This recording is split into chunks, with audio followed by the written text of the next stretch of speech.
Good evening. Good evening, sir. Oh, that's much better. So, thanks for keeping me invited. Thanks, Tushar. So let me take the word that I'm standing in front of the best students, or the best crowd of the management unit here. So I don't think that I will give everything. So I'll try to learn something from you as well. So you can help me with some questions, some sort of suggestions, feedbacks, and if I tell something wrong, right, just raise the hands up and say, come on, this is not like this, this should be like this. Agreed? Yes, sir. That's good. So it was too big of an introduction. So nothing what I do simply. So I help the business to run with the IT, and been doing in different organizations. Running IT being my passion. Started with a different set of life altogether. I was in Air Force for probably 9 years. Somebody told me that I'm trained in missiles, which I never worked. But my passion always kept me to IT, and I worked in IT. Cleaned my hands with set of infrastructure management, logging into the servers, configuring it, designing them, the networking and stuff like that.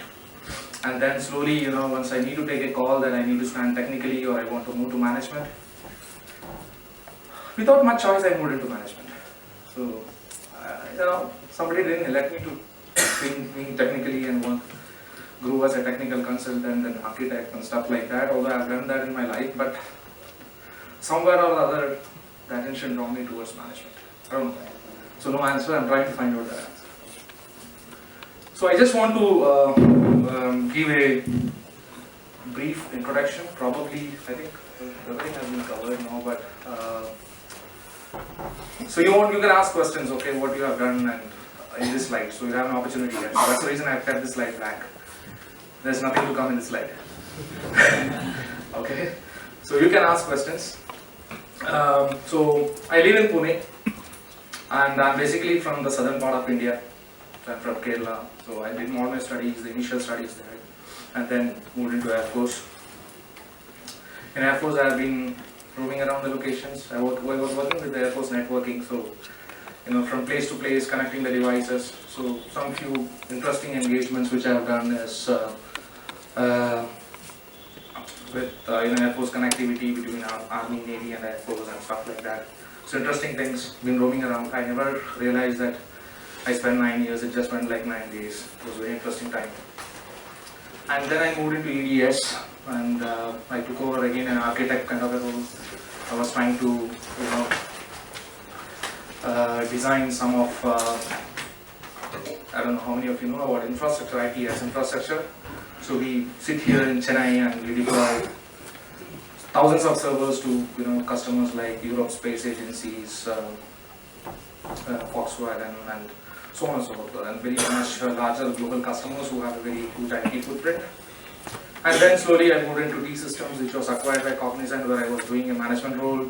And I was supposed to start doing some startup kind of a business roles for Cognizant, and then to Mark McDonald. And recently, I joined PTC just 3 months back. Before that, I was with Barclays. I stayed in Barclays around 5 years doing and I did different roles in Barclays. So I did around 5 to 6 roles in Barclays in these 5 years. So I can't be patient and I can't just leave my career rest. So I just keep on doing something which always keeps me moving. And PTC, I just recently joined in the mid of April. I took over the director role for IT for Asia Pacific. So I interface between the business and with the IT. So I'm the lead for that for this region. I report it to somebody in US, and I do a lot of things in IT. But most of the time, let you be the help desk for some of the time, and you be the strategist for some of the time. So that's how my days start with and days end with. So do a lot of things. So I thought once Tushar gave this opportunity, I thought it's an opportunity for me to speak to people rather than you having me the opportunity here. So I think the other way. So please help me with some questions. Just take the best out of me, because I feel that with 100 and 150 people in this room, I'm going to deal at least with 700 people, with 700 characters, right? So you would have much questions. So ask questions. Feel free to stop me at any point of time. I know it's the evening, so if there's one more thing to it. If the session is not interactive, you are going to sleep. So I want you to interact. And that's about me professionally. Personally, I have a small kid. I'm married of 2 years. We live in Pune. My wife works. She works for Wipro. I'm pretty much settled. So love to play cricket. I like long drives. I take my car and just go for long drives. So and been very active on the social side of it. So I support some of the NGOs. So I do kind of a consulting kind of thing for the NGO. So what I do is I don't do the fundraising, cleaning the streets and stuff like that, although it's important. So what I do is something which people don't touch. Like try to bring few leaders, who are very senior into the industry. Try to give some advice to NGOs. So NGOs get a lot of money and support and things like that. But what they lack is on strategy and the vision and stuff like that. So we're trying to give them for those NGOs. I try to connect between those lines. That's all from me. So do you want to know anything about it? Yes, please. In IBM is about bank management. In IBM, where you've done your management from, is a banking management institute. National Institute of Bank Management. Actually. National Institute of Business Management. Business management. Okay. So there, it's more about they teach about a lot of about. It's more an institute with management of businesses, and IT is something which is information technology.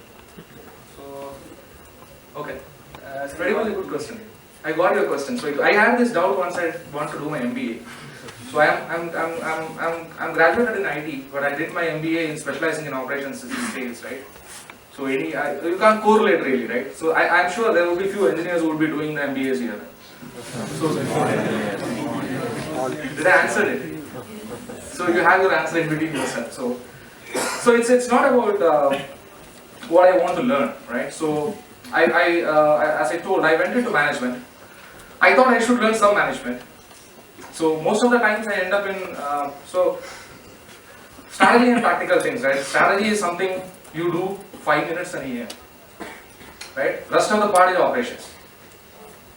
5 minutes, that's it. You make your strategy, you make your roadmap, that's it. You are not going to talk on daily basis, right? What you talk on is your operation. So although you are a strategist and you design strategy for the organization, you become more operational. So I thought, okay, that's something which I should do. And sales, in every business manager there is a salesman. Although I don't sell my PTC products, I am supposed to speak on the PTC products for next 5 minutes. Right? Knowingly or unknowingly, I am becoming a salesman. I am promoting not a direct sales, but I am doing a marketing, right? So these are the two things which which I thought about while doing or while I want to select my electives on my postgrad. So that's something which I thought about. So happy to stand corrected, but this was my thought process.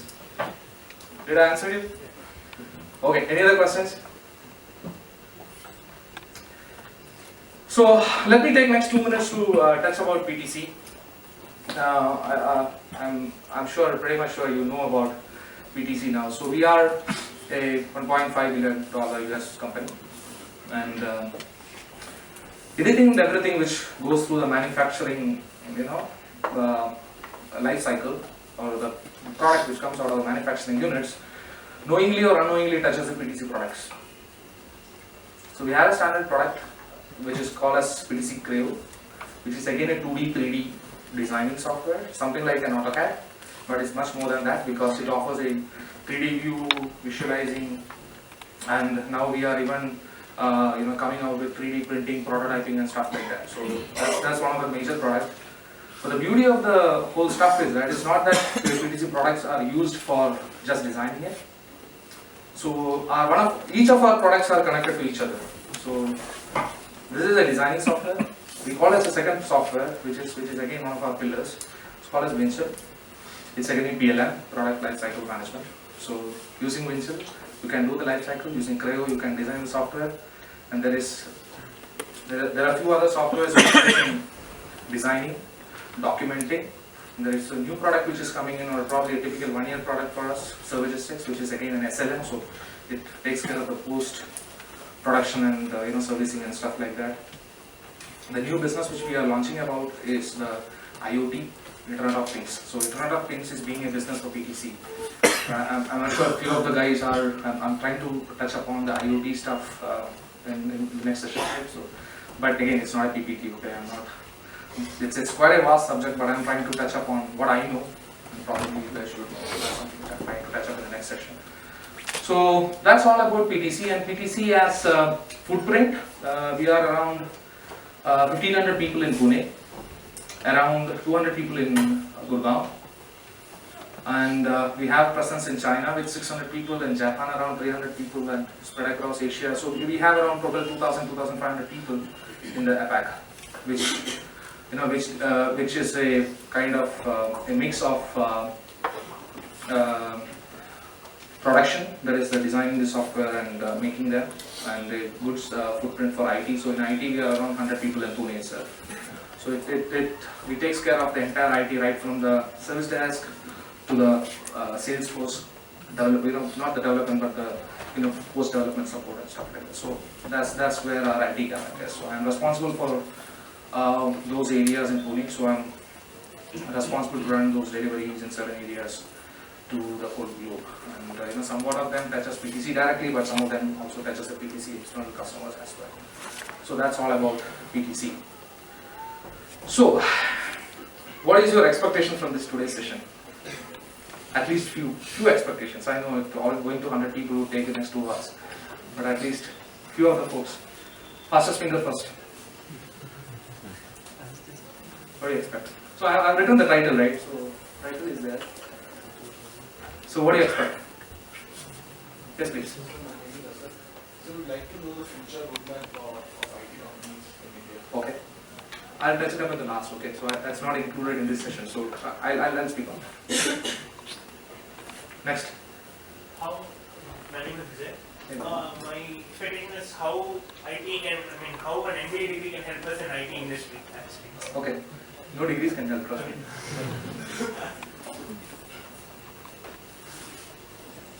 My next question. I believe we can touch upon the role of IT in business development. Okay. Okay, great. So if I don't touch up it, ask questions. Okay. So it's a very vast subject touching the IT to business development. So right, it touches on the LCD screens for the sales, and right from the high-end social media what we use. But just ask questions if I'm not touching it properly. Next. Yes, please. How cloud is playing an important role in IT infrastructure in the future? Great. Okay. So Achal, an overview of how the industry is functioning so that people who don't have a background in IT get a basic understanding. Okay. So now let me start. I want all of you guys to stand up. I know it's a bit of an exercise.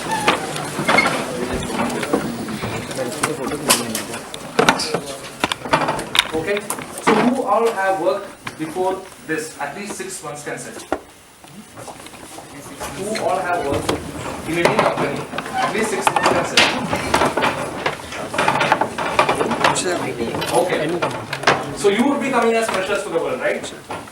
Although the others are as well. Okay, sit. So I just want to know how the crowd is. That's it.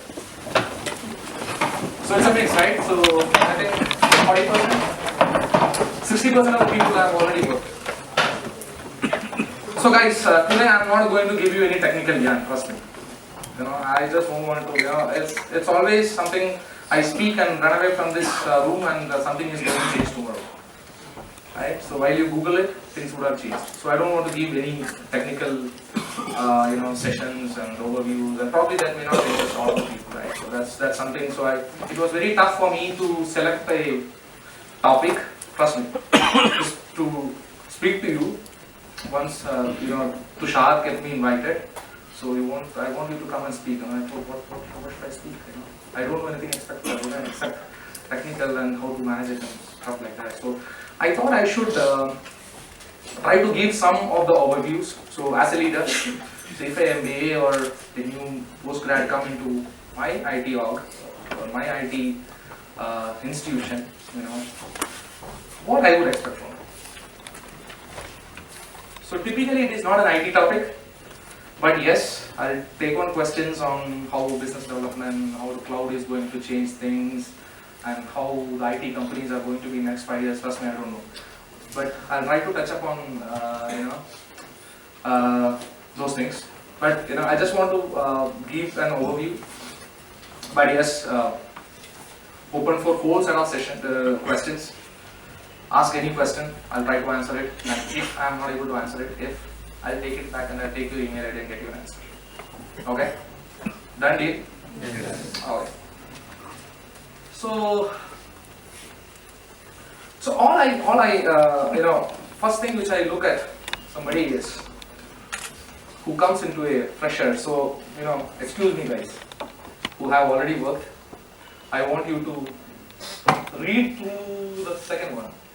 So I'm going to take you back and put it to the same line and explain some things, and you can correct me if it is not correct. Okay?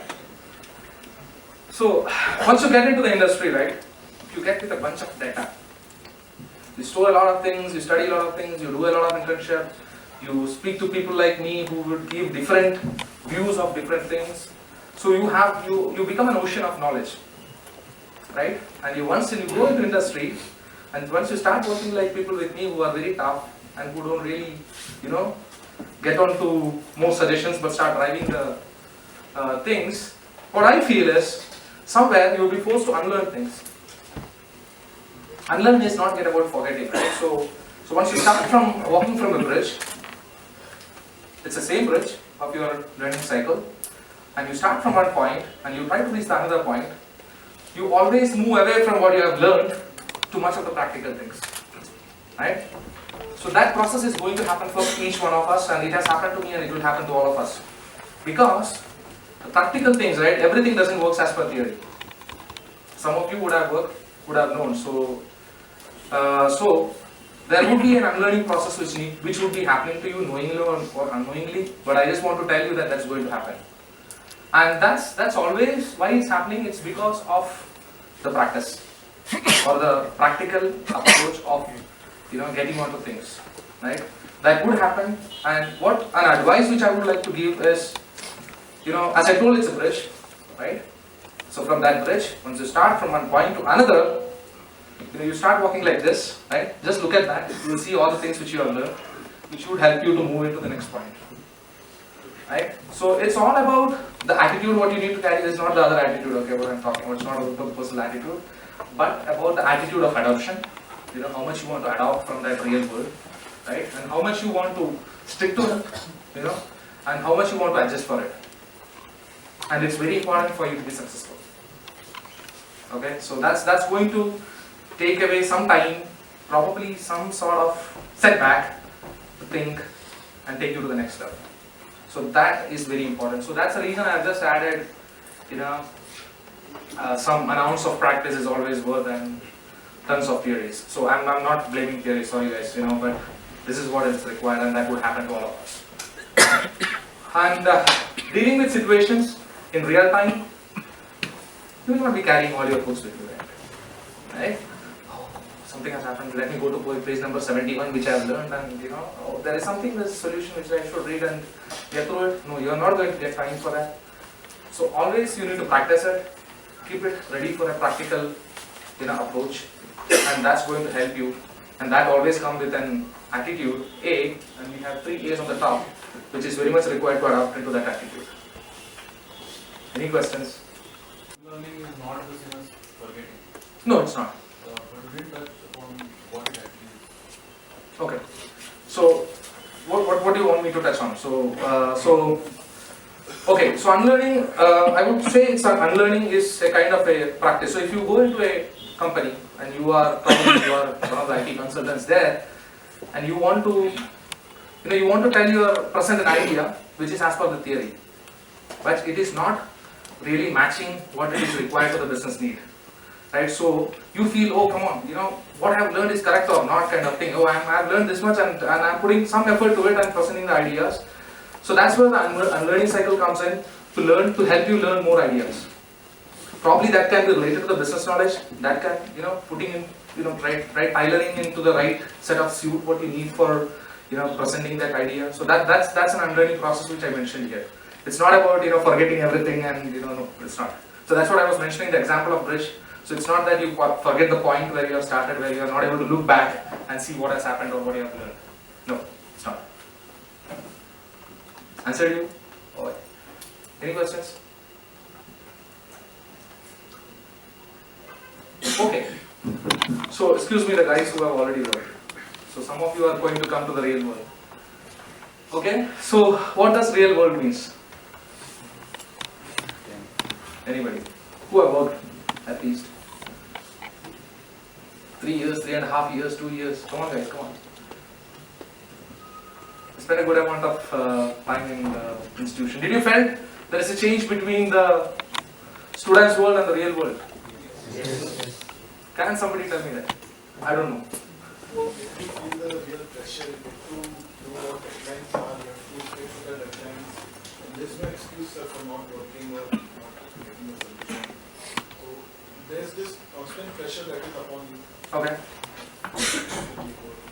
Okay. You have to compete with the lot of people. You have to compete. You have to be into your time, and you have to be delivering as per the expectations.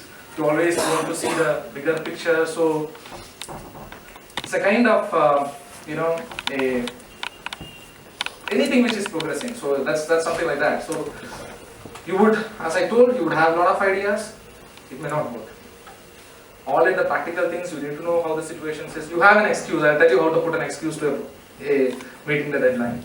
So what you need to do is that you need to take some time on the planning, and you need to tell, okay, if this much of work is going to happen, I need this much of time.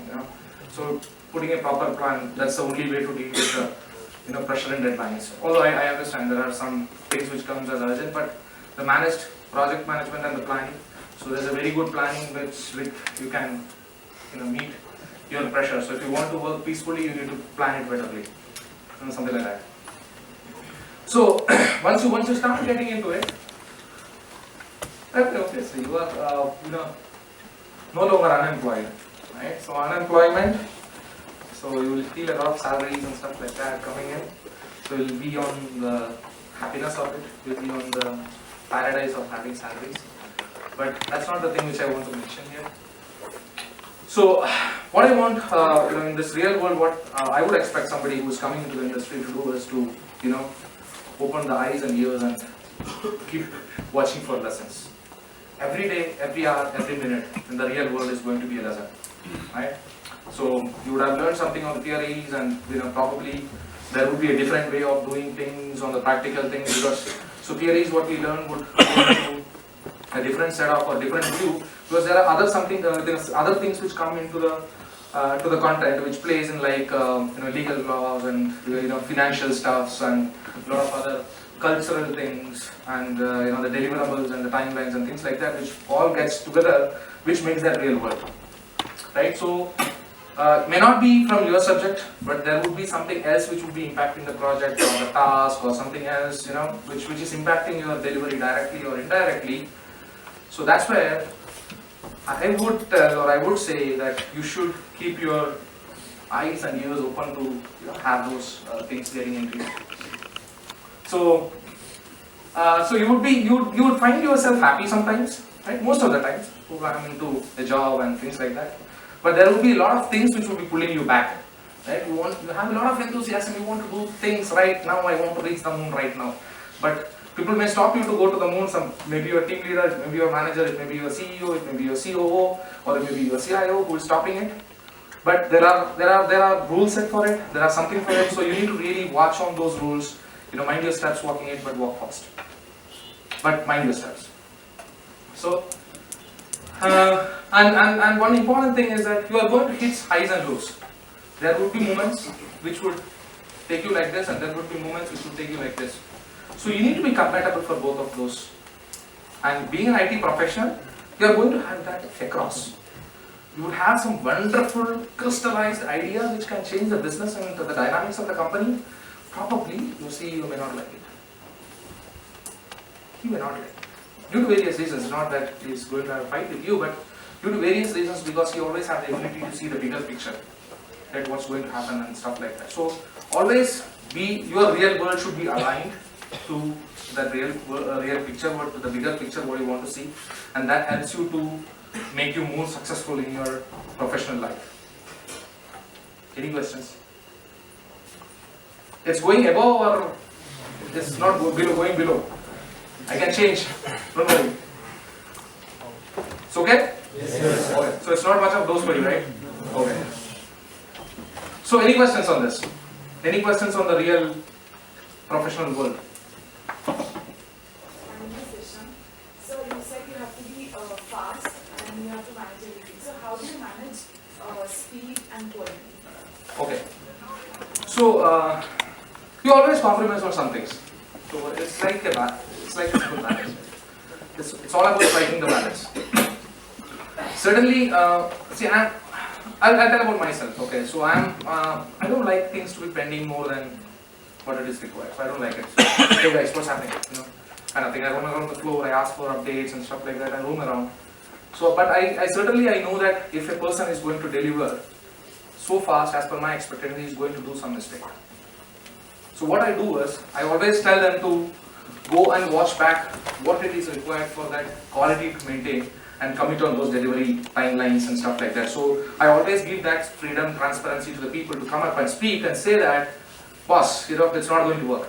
If you want me to deliver on X quality or X number of whatever it is, I'm going to take this much of time. Certainly I would sit and negotiate like a salesman saying that, hey, can you do it in 2 hours or 1 hour? But I always give that freedom for that individual to decide that how much time it's going to take for him or her for that particular delivery by maintaining all the aspects, not just the quality, but the other aspects of it sometimes. So quality is one of the best examples, as you rightly said, and second is the financial aspect of it. Right? Certainly if you need to do something fast, then you may need to pay some more money. Right? So some certain projects, it can be money, can be sometimes of putting more people into that project and getting the things done. And or probably changing your whole cycle of getting new servers and cloud or whatever it is. So paying more and getting a premier service and stuff like that. So always you need to. So once you get into a consultant role or a manager role or a decision making role or an influencing role, you always need to explain those striking balances between things. So you always need to put. So a classic example would be a kind of a service which comes to you. So probably. The membership things which comes, right? So the hotel membership. So if you're a premier, once you fly, right? If you're a premier card holder, you don't need to check in, right? You can just walk in, right? But he pays for it, right? So you always need to give that kind of options to the customers or even to your managers, saying that okay, if you give me 5 days, I'll just give it like this. If you don't give it, 5 days, don't expect me to maintain this quality. You need to stand in the queue and you need to come to the economy line. So but if you're paying me more or if you're giving me more time, you'll get the business class lounge and you can get in and stuff like that. So you always need to be vocal about it. Well, it's not that I'm telling you to fight, okay? So always give options. So the service management comes in place for that. So you subscribe for the gold service or silver service or platinum service, whatever it is. It all comes with different service lines and service tags. Right, so that's a classic example. So once you provide service to people, so that also is also applicable once you try to set the conversations between your managers and your leaders or your CEO, CROs who expect from you. So he becomes your stakeholder or a customer, right? So explain those options to them. Give those options to them. Tell them that this is what you're going to get for this thing. So that's how you maintain that striking balance between those bullet points. Any other questions? Since this time. I want to know what are the qualities a person should have to be compatible to the lows in a career. Lows in career. Okay, so don't need to be emotional first time. So it doesn't work in the professional world. If you are low, first is that you need to be courageous. I'm not joking. Okay, guys. So if you are emotional, right, you fail in your. You will take some time to decide what to do next. So you will spend some time on being that emotional and you will think a lot of things. So first thing is that not to be emotional if you want to come out of this low. And I always believe in one theory. Okay. So I don't have a word called failure in my life or my dictionary. I have only two probabilities. One is the success or other is the learning process. If I don't succeed, I learn something. So I carry that with me. It's a personal view, so probably it can be changed with the different people. But it's a personal view I carry it saying that, okay, if I don't succeed, that's fine, I learned something new. If I would have known about that failure, or of that particular outcome which is going to come, which is seen as a failure in life, I would have planned for the success. Right? So always view it like that. So lows would come, and the third important point is I mentioned, I think, viewing the bigger picture. So somewhat if somebody is stopping you to put a solution, or put a idea, or to do something, flip your card, try to understand from that person's angle. You will get most of the answers. And there is a certain, 50, really 30 to 40%, a word which plays an important power play, who does the power play in that whole cycle is the ego. Leave it away.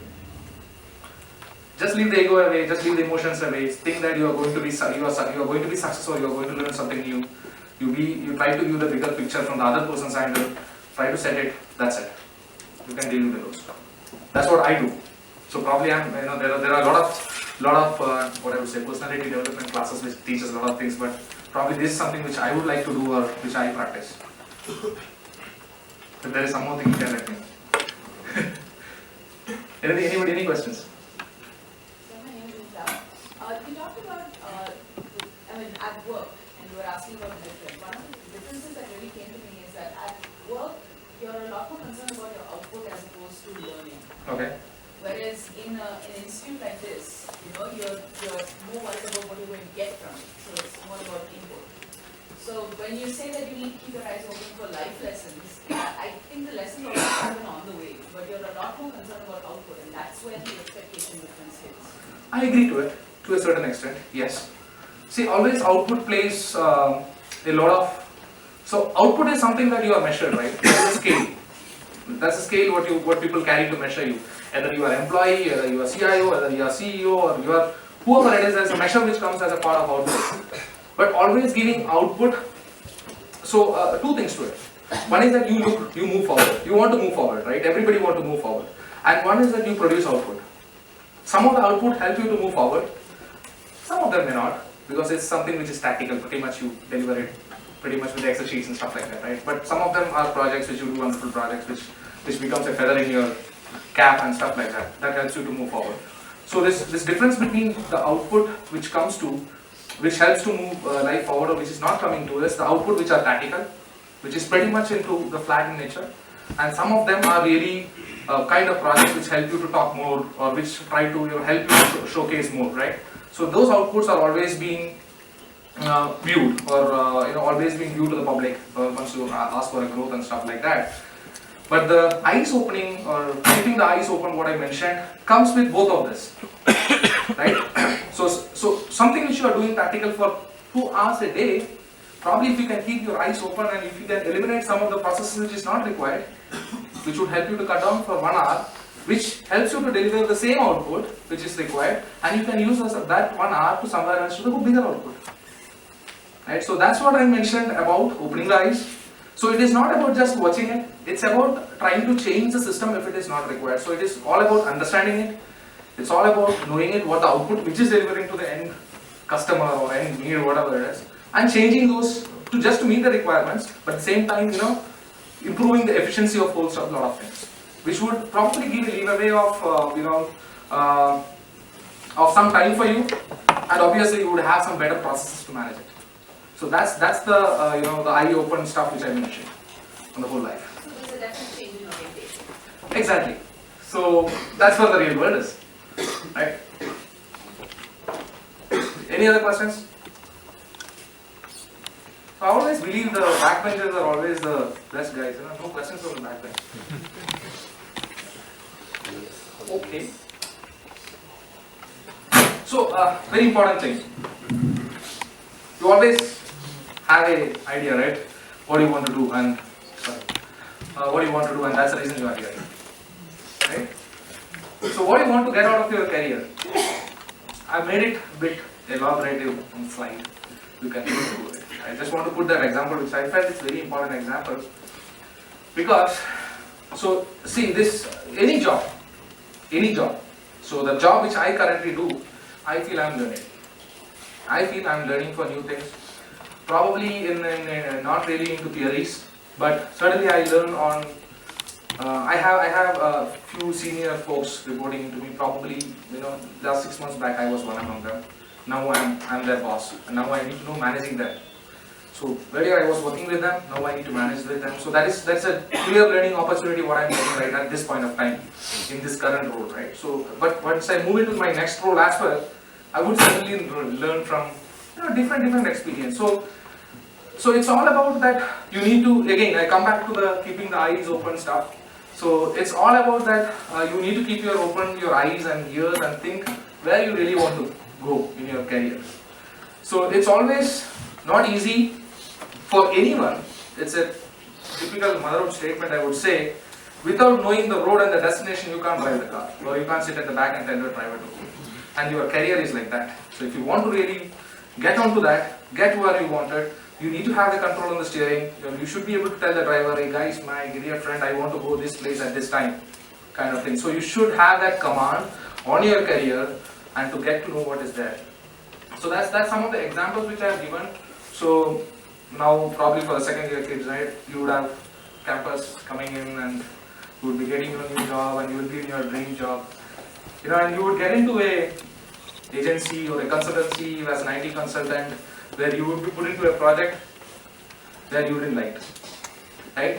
And that was certainly not your expectation. So that's something which I always tell, that try to choose what you want rather than what you get. So what you get will not have much of opportunities. So it's 1 + 1 free. So you don't have the option to select what it is coming with free, right? So you only have the option to select the product. So select that product, and that is your career. So that's something which I just want to tell you about, because I've been changing my lines as per I wanted, because I was trying to do my graduation in BA one side before I joined Air Force, right? And that's something which I never wanted to do. I can't really learn histories and stuff like that. So and that time IT was not really as pretty good as it looks like now. So IT engineers are rarely seen animals in US and Canada and the other parts of the world, not really in India. Probably some of the metros, and not with the city which I belong. So certainly that was a choice, getting into a government job and doing what it comes into. But I certainly thought that I should not do those things, and I want to get out of it. And so that's something which a piece of advice I would give it to all of you. And I would tell to a kid which is going to the second standard itself that, man, you do whatever you want. Because that helps you to keep in your passion, and that helps you to really choose what you want to be. So probably, I think I was telling some examples to you yesterday, right? So, and be the best out of it. So I was telling an example, so, be a driver, that doesn't matter. Schumacher is a driver. Right? So best out of it, man, come on. That's it. So be into that passion, choose what you want to become in your career. Be the sweeper, I don't mind, be the best sweeper in this world, and let people say that you have swept your environment away and you just come into the pictures, TVs and newspapers and whatever it is. Right? So that's what I believe in. So I'm happy to stand corrected. I'm happy to take my words back if I'm wrong. But that's what I believe, that you should love, you should have the passion while doing the job and selecting your career. So that's very important. That is a question which I always ask, or which I always try to find out. Not about that person fitting into that job role, right? There will be a lot of people fitting into that job role. That's something which I try to understand from is how much he is interested to that job. So I'm hiring few IT security consultants, right? So, and I always, just recent example, I always ask them that, does he want to do a kind of an auditing kind of a role, or he want to move into a new, new security implementations and stuff like that, right? So we have two types of consultants, one who works on the ops and another works on the strategies. So I always try to find out what my offer as a job model or a job description or a roles and responsibility is fitting his need or his lookout. Else, that person would come with a teary eyes. Oh boss, I don't like this. I want to do something else after 3 months of joining, and he will not be able to do justice to any of his job because he's not liking it. It's not his problem. So always try to vocal it out, what you want to do, set it. Then once you get it, you would know it, right? So, get it out of what you want to do. And, always try to place or, post your flag and say that this is something which I want to do. And choose it. And that keeps you interesting throughout the life. Throughout what, whenever you are in or till how much ever you are in the profession. So that's the reason I touched this point that, every manager or every leader likes people who likes the job. So you can't like all the jobs, right? So try to be selective towards your career and what you want to do. And that would help you to stay passionate and much, stick into the jobs. And that would, if you ask me as a manager, that would give more delivery, or that person would be able to deliver more compared to a person who is not interested in it. Any questions? I know it's quite a general topic and people would have different opinions to it. Any questions? Oh? Oh. I wanted to know from you that you began by saying that you moved up the ladder once you were a part of it and then you became a leader of those. How do you manage those problems when a person amongst the group and if you are amongst the head of the team or amongst the part of the team, how do you led? So, I don't know. So, okay, let me try to answer this, okay? Certainly people don't like it. Certainly people don't like it. Because there would be, so you are sitting on, it's like becoming a first in the college, Somebody would be looking at like this, somebody would be happy supporting you, right? So, but it's all that what your report card matters, right? So it is like that. But how you manage them is that you need to influence people. Right? So there are few different leadership styles which people use to manage those kind of situations. So if I want to manage a team which is probably a level of analyst and who needs a lot of guidance and directions, what I do is I go and tell them, hey boss, do these first 5 points and then we'll talk. So that's a kind of a directive stuff for leadership what I do for the people who are below. And certainly the people who are pretty much into my field, and once I moved up and I became their boss, what I do is a kind of an influential leadership. So I always try to show them, what is the different thing which we can do. Speak to them, being very transparent on what things I do. So certainly what people don't like is, keeping some information with you and you are not disseminating into your level of peers, right? So he knows something more than me kind of feel. So what I try to is avoid that. I try to speak to them, I tell them that certainly you get a leeway of meeting more senior folks, right? Being the leader of that organization. So after at least few meetings or a day of those meetings, I try to catch up with them, tell them, boss, this is the direction where the organization is going on. And I try to take them on to my confidence by influencing them rather than I directing them. Because direction certainly doesn't work. If I say, hey man, do this, he will say, boss, you go and do your job. I've been doing this now for last 5 years.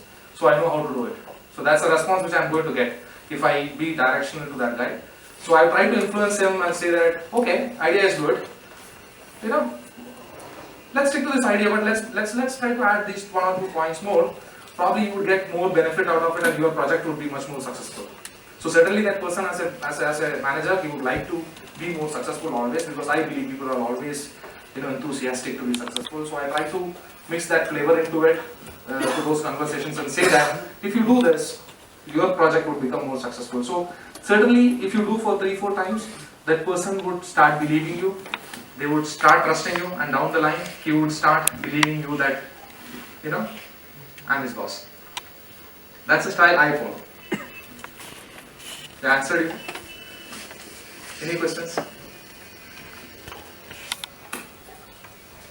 When I entered my computer science engineering for working, Okay. and at the end of my engineering, I really wasn't interested in working in IT. But it so happened that I got a job at IT. But at the end of 2 years, I really did like the job so much. How do you exactly know what you exactly like before going into the segment? As in, if the work that I did was so different from what I studied, Okay. And it was basically development work. What are you going to do after this class, for this session? I'm not sure. You're going back to your hostel, right? Yeah. You know about it. This time- So you know the way, right? So it should be as simple as that for you while selecting any stuff, right? So I took an example of, it's not about joke, but so once you see, I can't tell you what you like, right? Probably I am a good. I like chicken very much. That's my choice, and you may like something else to eat, right? But you know about it. That's where you need to put some time and think. Liking means that what you keeps you enjoy, you enjoy with it, right? That is liking. So you need to find out that what keeps you more enjoying. I'm not talking about the sports and funny stuff what you do, but the things what you keep can really keep you enjoyed in your life. That should be your passion and that should keep you engaged. But I can't find it out for you, certainly, right? That's something that a person should, because that it differs to person to person, right? So I'm going to touch one slide on that. So that's a person to person choice, and that's where that you need to come out with your intellectual abilities to decide on what you want to do. Start liking it. So probably once you do it, certainly certain kids are not really knowing what they need to do. So their parents put them into engineering, they start doing engineering, and they pass out by God's grace, virtue, whatever they study and whatever it is. And they land up in IT, and they would start doing the IT job. But if you meet some good people like me for the interviews, you are not going to pass that interview. Because I am looking for a person who would like that job. Right? So that's where it becomes important for you. So you are stuck, right? You are stuck. I'm not telling that whoever interviewed you was bad, okay? So what that's what people really look for. So that's what people really look for, and that's where you need to find out. There are some names in your mind? No, okay. So that's why you need to find out that what makes you enjoy it, or what keeps you busy, or what keeps you enjoying in your whole set. So probably I can't really help on determining that for you, but I can tell you the way of career should be as much as clear for you the way you are going to take after this session to your hostel. So it should be the easy steps which you walk in and you know your bed where it is and what you need to do, right? No, it's a diplomatic answer. Any questions? No? Okay. What I want to tell on this subject. I'm not talking about your life settlement, okay? Okay. What I want to tell you is about, if you find something really comfortable, don't sit on that in your job. Do that, but try to do something which is always disturbing you.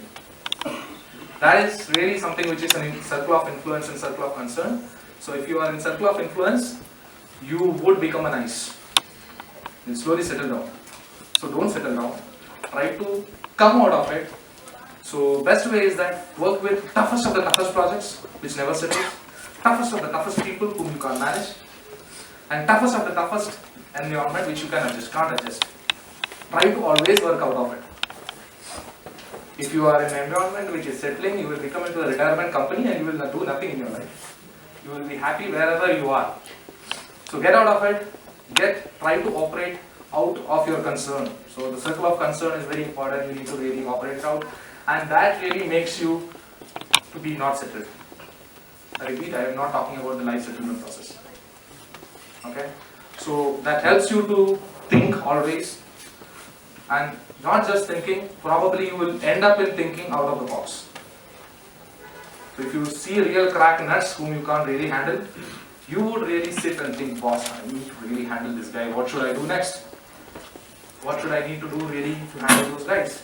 What should I need to really do, probably handle his manager. To work with toughest of the toughest managers, toughest of the toughest leaders you can get, toughest of the toughest projects you can get, toughest of the toughest people you can get, toughest of the toughest environment which you can get. And I really, it has helped me because I came from a force background. The force never allows to settle up and sit think, right? So it keeps us moving, and that always helped me in dealing with certain big and very unsettled problems. So I think so thinking what next and grabbing everything into your bag, like the kids play this potato matchstick game, right? They put everything into your bag. Don't play, don't view it your career with like that. Or it's while selecting your projects, whatever you can select. Or fortunately or unfortunately, you can select your boss. But apart from that, you can select everything, right? While selecting your project, selecting your career, working with projects, working with people, you can select much of the things nowadays. So try to select the right thing for what you can, or what you can do and what can add value to your life, and that certainly would add up into the point of what you want to do in your career, right? That's going to really help you. Certainly, you are expected to take risks, and almost all of the managers and leaders take risks. Okay, every decision, most of the decisions would have certain risks to it, but your wisdom or your ability comes in place once you take a calculated and a balanced risk. So I make very quick decisions. So people always ask me, "You're going to do something really rubbish." That's where you need to increase your clock speed on thinking about the risks. So once you start about think before you produce that idea or the decision or whatever it is, and just try to be calculative in terms of this. Certainly everything cannot be calculative. You need to really put the stuff in, and then only you will know, oh, I have ended up in this. So you have ways to manage it, but always try to be, at least in your start, always try to be very calculative. So before putting up some time, you can always ask for 5 minutes, let me come back, and things like that. Think about it twice, thrice, take the rules, try to demonstrate it, if you have a group and stuff like that, try to demonstrate the things, and probably take the ideas, feedbacks and suggestions and things like that. So that would help you to really taking very balanced decision if you want to take a decision. So that's very important in a decision making process, and I wish that sooner, as soon as you get a job, you get into a decision making role which you can really perform well and stuff like that. So it's very important for you, and that's where people really stand different while decision making. There are people who are really fast and take decisions, and they really take very good calculated risks as well. So that's because of the clock speed of their thinking process, and putting that risk into paper or into a whiteboard and just analyzing it and say that, okay, I'll go with my number one or my number two, or plan A or plan B, whatever. So always strike those balance, and it's very difficult to handle those in the real life, real world. So the best thing what you can do is practice it. Practice it. Practice is the best mantra for handling those such of situations. Any questions for this? I would expect some good questions.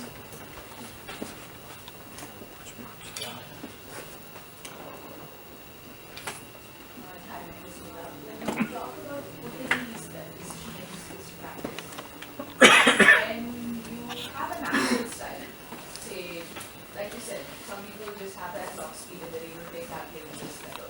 There are others who are better at being a lot more cautious, at putting down long-term plans. So how do you figure out your style in a safer environment?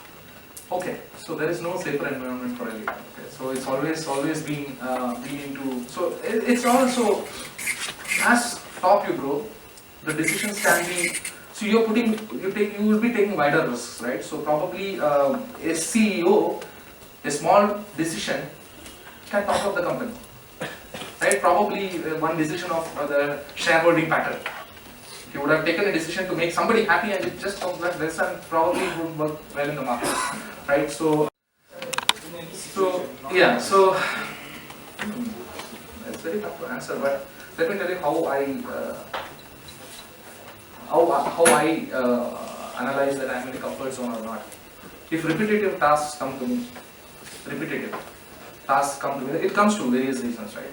If it comes to me and if it keeps me boring, and if it just goes through like this, I don't need to spend much time on doing that kind of thing. That keeps me boring, and that's where I realize that I need to take much more things. And I move out of that particular situation, not by leaving all these jobs, but I try to put some extra time into my calendar, and always try to put more jobs in. That's where I realize that I'm in a comfort zone, and and it doesn't really need my view or suddenly people would start doing by themselves. So if you bring in a new project, maybe it's an operational project, it comes in, we set a process, it starts moving. So suddenly it may not need a management oversight to, on an everyday basis, which that project used to be. Right? That's the time when I realized that I'm going to sit in a comfort zone, that I don't need, this project typically doesn't need my time to look into it, and then I would start looking for new projects to come in. That's what I realized. But there are people, people have their own metrics to decide it. Certainly, people who want to really do something really great in life, right? They never are settled. They never go settled because any repetitive tasks keep them boring. Come on, it doesn't need more than half an hour of thing. So that keeps people boring, and that's where they would try to start living with that. Okay, I'm fine. I'm getting time for all of the other things. I'm fine with that. That's a call, actually, personal call. But that's a time that you can certainly tell that you are sitting on a comfort zone, and your intervene, your knowledge, your ability probably is not required as you were doing, probably in the earlier days, for the initial days of the project or whatever it is. Right, so that's how I put my analysis to see that what I need to do next. Any other questions? Okay.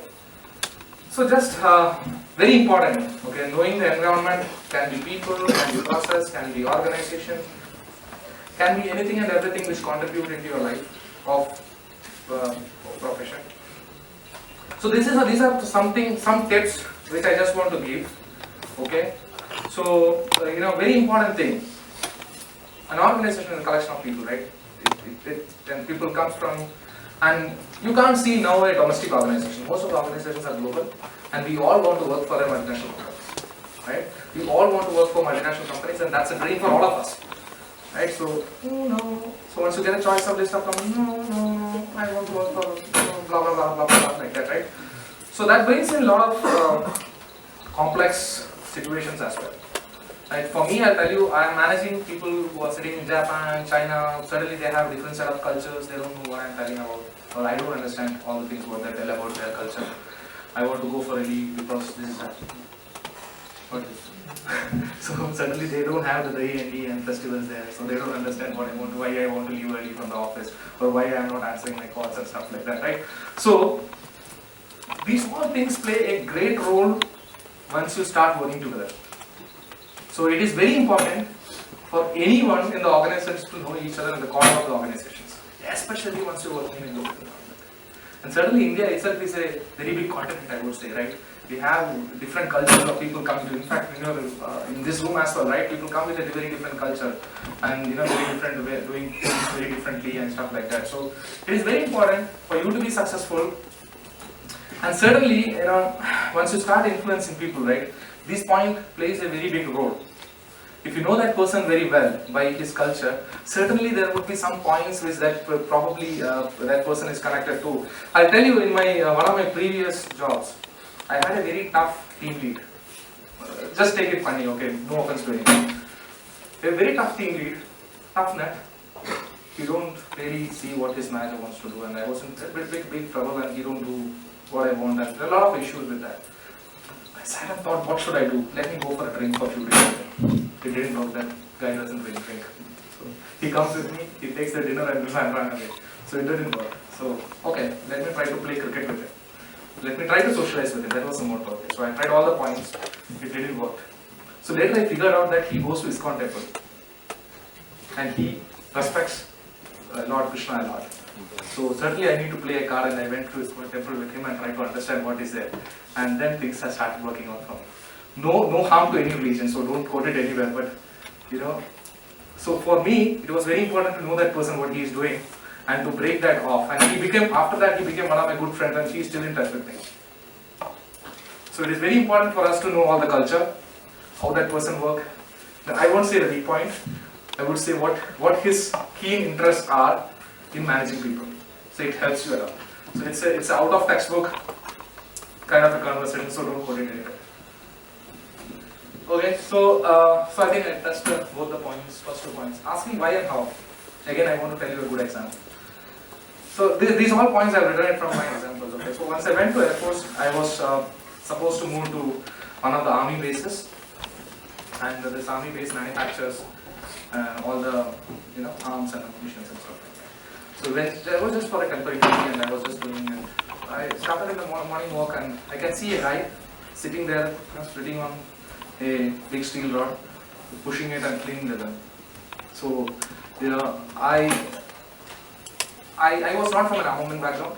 I didn't know what I was an IT guy. I was trying to when to connect between two bases. And typically everybody in our team had this doubt what this guy is doing. Right? So he was pretty much a junior Jawan and we went and asked him, oh, sir, what you are doing? Sir, through. I'm doing through. I was confused. I can't really debate with him. So I came back. Then tried to understand. So we went and met the head of armament division who is a kind of a senior SME kind of PhD on this and stuff like that. So I went and asked him, sir, can you tell me what is that happens in the everyday morning in front of the armory? Why these people are sitting? So he told me, Sajid, look, there is a big science behind it. So what he's trying to do is simple. He's trying to clean his gun. So why he's splitting? So because the saliva is the cleanest of the cleanest thing what you can get to clean it. So that's the reason what he was splitting on the gun and cleaning it out. So if I didn't know about that, I would have blamed all the guy that, hey, come on, he's the unhealthy man and he's doing all nasty things. So it happens in every corners of the organization as well. So I can correlate, I've seen much of the things which is, while I was working on projects, I've seen much of the things happening like that, where I feel that that particular project manager is doing something really indecent. That's because that I don't know what he's doing. And that also helps, or probably that also impacts in setting up that personal figure of that particular person. Hey, come on, then I should not talk to this guy, or I should not give projects to him and stuff like that. But once I try to understand them, I see their point, I try to view what they want, and probably, there are people who are into the organizations 20-25 years and they are doing the kind of project management, senior project managers and stuff like that. And these are the things they learn from their experience. Certainly I will take a lot of time to learn it, but if I try to get through these questions, asking why, how and stuff like that, so this kind, you would get that knowledge for free. So always practice it, but don't irritate people. Everybody doesn't like that every time you're walking in, this is what's happening kind of thing, right? So that doesn't work, but knowing, asking why and how is very important. And once you start, probably people would, some of your managers whom you have already worked with would have encouraged this actually, because we see a lot of, as a community of managers, we see a lot of, good things that can come out of these questions. And the best thing is, certainly a guy who was doing it since last 25 years, who is telling why it is happening and how it is happening, right? And there's a kind of a fresh blood which goes in and asking these questions. And that person would try to explain you all the process and why it need to happen. And certainly I would see a value add by the new guy going and knowing it, and probably he would or she would have a better way to do it. So if that person explains no, how and why, you can always tell them, excuse me, the world has changed, this is something which we can do with it. And in my experience, we have ended up in changing few technologies as well. Or being into a manager line, or you are trying to interface with your customer or your business as an IT person, it is very important for you to know that business. Okay? A business person who typically are the CEOs, right? We are the IT arms of them, would start seeing you as jokers rather than managers once you try to start, telling something different which is then in the business. Because for him, the business comes first, for us as well, because all the bread and butter comes out of it. So the business is always the first. And the person who don't know about that business and the knowledge of the business and what that business is going to do will not be able to deliver the value what it is expected to that company or to that organization. So it is very important for any one of us, like an IT person. So it's important for all the verticals, but as an IT person I can clearly tell that, because I have seen very great technologists failing because of that, and they just sit into the technology side of it and they don't really grow up in their life what they want to do. So that's very important. And if some of you choose to take IT as consulting, right, you would end up in speaking to various type of business people, So you would be working for an IT for a matchbox factory, right? You would be working for an IT for a retail chain, You would be working for IT for probably an online store. So, and you would be ending up giving the same solution in different kind of bottles. Like probably somebody would be an IT security consultant who would be giving only the security solution which is common across the IT industry, but it need to really fix on to the business requirement. I can clearly tell you because I came in from a banking background. I was into banking, I was supporting the banking, and I came to the software development. In banking, everything is, in IT, everything is closed. Probably somebody would have supported a banking client would know that you don't have any access to any of the machines and stuff like that. But if I want to implement the same policy in PTC, PTC's business would stop. Because we are in software development, we need a lot of system access, we need a lot of systems, we need to have systems like coming in like this, the new technologies which need to come in like this, probably a bank may not. So it is very important to know for any consultant or any leader or any business enabler. So IT is a business enabler, and for him it's very important that he knows about the business. Else, all our ideas would be seen as mimicries. People may not like it, people may not promote it, and we may not get the value. Probably it would be one of the best solutions in the world. Right? Documenting the failures. Probably how many of you did that in your first, before this college employment? You have all the documents, you have written down what went good and what went bad. Great. Guys have this. Look at what you want. Try to tell, try to blow your trumpet. There's no harm in it. No harm in it, absolutely no harm. But get a look and feel of how you want to blow it. Not that you're keeping a mic and announcing it the whole world, but there are right forums and stuff like that. Do that. And I think I have already talked about these two things. Don't take anything personal. Nobody's egoistic. Just leave it away. If it is something which is not happening in your way and you weren't expected, that's a learning for you. Just move to the next point. Live it, document it, live it, get to the next point. Let's see what happens next. Right? Any questions on this? Yes, please. My name is Ishwar. You're saying that we should blow your own trumpet, but it could also be seen as a negative. Somebody might see it as a feeling of haughtiness. I mean, you're being haughty. Out of desperation, I would say. Okay. No, it's not. So so while blowing a trumpet, it doesn't mean that. So I'll tell you a classic example. So everybody who works as a team would have some team meetings and stuff like that, right? So you don't necessarily need to send out an email to all, but there is a team meeting. There is a forum which you get. So there are ways to put it. Say, hey guys, look, probably I have by using this particular set of codes, I have reduced this much of time of processing. Can't we use it here and there? Putting some examples to it. So that's the best way to tell that what you have done. Right? But yes, for people like managers, they always have a liberty to send out an email, say that this guy have done this and stuff like that. It's a part of it. For a manager is appreciating his people by blowing his own trumpet. Right? He's blowing his team's trumpet, saying that hey, person X have done a great job. Although he is promoting that person, he is blowing his own trumpet. He's saying that my team is performing well, kind of thing, right? So there are ways to do it. It's not about and people who view negative, let them view negative. They can be negative. Don't worry about it. You can't change that. Right? So only while I say that, you need to use it on right forums, not that copying all your CIOs and CEOs of the whole world and across the globe and say that hey, I have changed this whole code and it has went into 5 minutes of processing time. No, I'm not telling you to do that. But raise it up in your team meetings or the forums where people need, or some of the critical projects where people are stuck up with that. Hey, I have done this. Do you want to try this kind of thing? So see the way of putting it, right? Hey, I have tried my projects which have reduced my 5 minutes of processing time. Do you want to use some of this? I can help you there. So you are advertising by yourself, saying that no, you have done that, or you are blowing your own trumpet, saying that I'm a great guy who have done that 5 minutes of reduction of processing speed. Kind of thing. So that's the way to do it. Any other questions? I expect a lot of questions from this slide actually. I'll come to you. I'll just let you go. Regarding the listing of failures, I want to know about your insights. How you work upon issues, how you look upon your failures, and how you manage it, and how much time you manage to get between Okay.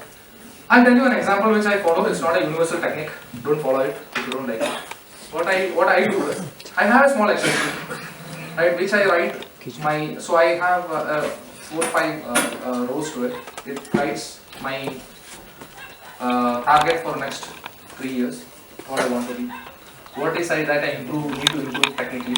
What is that I need to improve, on my soft skills and stuff like that.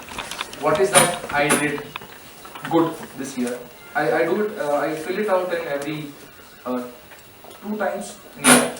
And typically I do it on my appraisal time. So you can do it in your office appraisals and you can do it on your personal appraisals. And I document things really worked well for me. And I also document the things really didn't work well for me. That's some of the learnings which I had. So typically, the last year point was one of the budget allocations which I oversee was not correct. And the reasons was blah blah blah blah.